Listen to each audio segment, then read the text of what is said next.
Brought to you by Biz Analyst by Khata Book. Baspa supremo Mayawati अगली राष्ट्रपति होंगी। विधानसभा चुनाव के बाद ये चर्चा आम है, लेकिन मायावती ने आरोप भी लगाया है कि यूपी विधानसभा चुनाव के दौरान बीजेपी और आरएसएस वालों ने साजिश के तहत हमारे लोगों से कहा कि बीजेपी को सत्ता में आने दें, हम आपकी बहन जी को राष्ट्रपति बना देंगे। मायावती ने कब क्या कहा? उत्तर प्रदेश विधानसभा चुनाव में बसपा को सिर्फ एक सीट पर जीत मिली है। पार्टी के बाकी सभी कैंडिडेट्स हारे। अब इस एक प्रत्याशी की जीत के मंथन के दौर में 27 मार्च 2022 को मायावती लखनऊ में पार्टी की समीक्षा बैठक में बात कर रही थी। पार्टी के सभी 403 प्रत्याशी और विधानसभा प्रभारियों सहित करीब 1500 से ज्यादा बसपा के पदाधिकारी इस मीटिंग में पहुंचे थे। मायावती ने आरोप लगाया कि बसपा को कमजोर करने के लिए बीजेपी ने एक सोची समझी साजिश के तहत काम किया। चुनाव में बीजेपी और आरएसएस ने उनके समर्थकों को गुमराह करने के लिए झूठा प्रचार किया। बसपा कार्यकर्ताओं से कहा कि अगर विधानसभा चुनाव में बीजेपी को जीतने दिया गया तो मायावती को राष्ट्रपति बना दिया जाएगा। चुनाव में बसपा की हार के कारण बताते हुए मायावती बोली, भाजपा ने आरएसएस के जरिए हमारे लोगों में यह प्रचार करवाया कि यूपी में बसपा की सरकार नहीं बनने पर आपकी बहन जी को देश की राष्ट्रपति बना दिया जाएगा, इसलिए आप लोगों को भाजपा को सत्ता में आने देना चाहिए। मायावती आगे बोली, वे यानी कि बीजेपी जानते हैं कि मान्यवर कांशीराम ने बहुत पहले ही राष्ट्रपति पद का प्रस्ताव ठुकरा दिया था। मैं उनके कदमों पर चलने वाली उनकी मजबूत शिष्या हूं। ऐसा सपने में भी नहीं सोच सकती। जब उन्होंने राष्ट्रपति पद स्वीकार नहीं किया तो फिर मैं ऐसा कोई पद कैसे स्वीकार कर सकती हूँ जिससे मेरी पार्टी का अंत हो जाए। मैं पार्टी के सभी लोगों को स्पष्ट कर देना चाहती हूँ कि पार्टी और आंदोलन के हित में मैं कभी भी बीजेपी या दूसरी किसी पार्टी की ओर से दिए गए राष्ट्रपति पद के प्रस्ताव को स्वीकार नहीं कर सकती। ऐसी अफवाहों से गुमराह ना हो। मायावती बोली कि पार्टी के लोग निराश ना हो। मैं अपने जीवन के हर क्षण पार्टी को मजबूत करने का काम करती रहूंगी। पार्टी को वापस सत्ता में लाने के लिए मैं सभी जातिवादी, सामंतवादी और पूंजीवादी ताकतों से संघर्ष और टकराव के लिए तैयार हूं। सपा इस तरह बीजेपी को कभी नहीं हरा पाएगी। मायावती ने सपा का जिक्र करते हुए कहा कि मुस्लिम वोटों पर दावा करने और दर्जनों पार्टी और संगठनों से गठबंधन करने के बावजूद सपा जीत से बहुत दूर थी। इस तरह सपा कभी सत्ता में नहीं आ सकती और ना ही बीजेपी को रोक सकती है। मुस्लिम सपा को वोट देकर पछता रहे हैं। मुस्लिम मतदाताओं को आगाह करते हुए मायावती बोली, मैं मुस्लिमों से अपील करती हूं कि ऐसी कोई गलती ना करें जिससे बीजेपी को मजबूती मिले। मायावती की इस अपील को यूपी के एक ताजा उदाहरण के साथ समझाया जा रहा है। शाह आलम उर्फ गुड्डू जमाली का उदाहरण।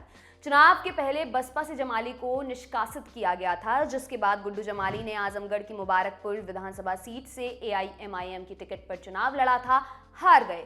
फिर एआईएमआईएम से भी निकल गए, बसपा में वापस आ गए, बैठक में भी मौजूद थे। उनकी बसपा में वापसी चौंकाने वाली तो है ही, और चर्चा भी नत्थी है कि उन्हें अखिलेश यादव के इस्तीफा देने के बाद आजमगढ़ लोकसभा सीट पर होने वाले उपचुनाव के लिए बसपा से प्रत्याशी भी बनाया जाएगा। मायावती आगे बोली कि हमें दिशा से भटके लोगों को सपा के चंगुल से छुड़ाना होगा और वापस अपनी पार्टी में लाना होगा। सभी दलित जातियों को भी हिंदुत्व से बाहर लाकर 2007 की तरह बसपा के काडर में जोड़ना होगा। क्या मायावती के आरोप सही हैं? सवाल है कि मायावती को राष्ट्रपति बनाए जाने वाली बात में कितना दम है। क्या वाकई आरएसएस ने चुनाव प्रचार के दौरान इस अफवाह को हवा दी थी या ये सिर्फ मायावती का आरोप है? इसके लिए विधानसभा चुनाव के दौरान पार्टी के चुनाव प्रचार के तरीके, प्रत्याशियों को टिकट देने के पीछे की जातीय गणित से कई आकलन किए जा सकते हैं। इसके लिए कुछ चुनावी रिपोर्ट्स का रुख करते हैं। इंडिया टुडे में प्रकाशित प्रशांत श्रीवास्तव की रिपोर्ट के हवाले से बात करें तो पूरे चुनाव प्रचार के दौरान मायावती ज्यादातर मौकों पर नदारद रही। पूरे चुनाव में सिर्फ 20 रैलियां की, जबकि बीजेपी ने करीब 200 रैलियां की और अखिलेश यादव ने 100 से भी ज्यादा। कहा गया कि पिछले चुनावों के मुकाबले इस बार मायावती बेमन चुनाव लड़ रही हैं। चुनावी खबरों में चर्चा बसपा के टिकट आवंटन की प्रक्रिया पर भी हुई। 100 से ज्यादा सीटों पर बसपा ने सपा के प्रत्याशियों के खिलाफ सजातीय उम्मीदवारों को टिकट दी थी। 11 मुस्लिम बहुल सीटों पर भी बसपा और सपा के उम्मीदवार मुस्लिम थे, जिसका फायदा बीजेपी को हुआ और 9 सीटों पर जीत मिली। कभी मायावती के बेहद करीबी रहे कांग्रेस नेता नसीमुद्दीन सिद्दीकी ने कहा कि बसपा ने मुस्लिम प्रत्याशियों को इस तरह टिकट दी है ताकि वोटों का विभाजन हो और बीजेपी के प्रत्याशियों की जीत तय हो जाए। इसी तरह के आरोप सपा की तरफ से भी लगाए गए। कहा गया कि सपा प्रत्याशियों को बसपा के प्रत्याशियों ने नुकसान पहुंचाया है, जिसके चलते कई सीटों पर करीबी अंतर से सपा कैंडिडेट्स की हार हुई। बीएसपी के ब्राह्मण कार्ड पर भी सवाल उठाए गए। इंडिया टुडे की एक रिपोर्ट के मुताबिक एक बसपा नेता ने कहा कि 2017 के बाद हमारे लिए करो या मरो की स्थिति थी, लेकिन 65 सीटों पर ब्राह्मणों को टिकट दिया गया, जिन्होंने बसपा को कभी भी खुलकर वोट नहीं दिया है। नतीजा ये रहा कि आधी से ज्यादा सीटों पर बसपा के ब्राह्मण प्रत्याशियों की जमानत जब्त हो गई। अंदरूनी तौर पर बीजेपी को मायावती का सपोर्ट होने के पीछे एक दलील ये भी दी गई कि मायावती और उनके भाई पर मुकदमे हैं। किसी कार्रवाई से बचने के लिए बीजेपी का साथ देना जरूरी था। इस पूरे आकलन के चलते बसपा को बीजेपी की बी टीम बताया गया। इसीलिए चुनाव के दौरान आम मतदाताओं से लेकर अलग अलग पार्टी के कार्यकर्ताओं के बीच ये चर्चा रही कि बीजेपी मायावती को रिटर्न गिफ्ट देगी, उन्हें राष्ट्रपति बनाया जाएगा। हालांकि ऐसे किसी प्रस्ताव को ठुकरा देने की बात कहकर अब मायावती ने नटकलों पर विराम लगा दिया है। क्या है राष्ट्रपति चुनावों का गणित? आपको बता दें कि मौजूदा राष्ट्रपति रामनाथ कोविंद का टेन्योर 24 जुलाई को समाप्त हो रहा है और इससे पहले ही राष्ट्रपति पद के लिए चुनाव होना है। राष्ट्रपति पद के लिए निर्वाचन अप्रत्यक्ष मतदान यानी इनडायरेक्ट इलेक्शन से होता है। जनता के चुने हुए प्रतिनिधि ही राष्ट्रपति को चुनते हैं।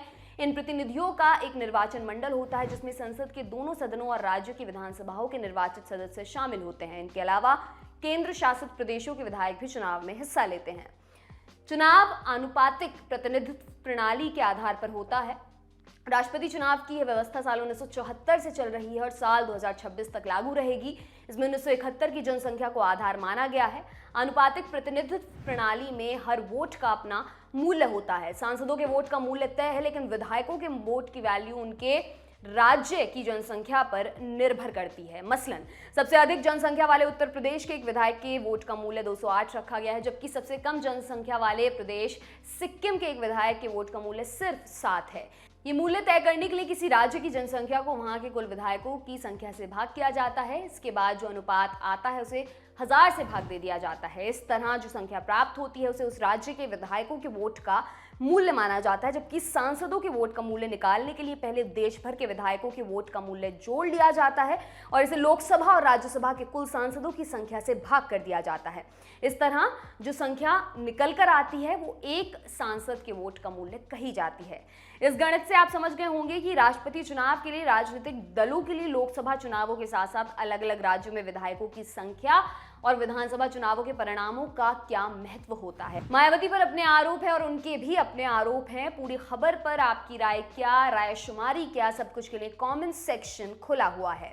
आपके लिए खबर लिखी है हमारे साथी शिवेंद्र ने। मेरा नाम है दिव्यांशी। देखते रहिए दी लल्लन टॉप। शुक्रिया।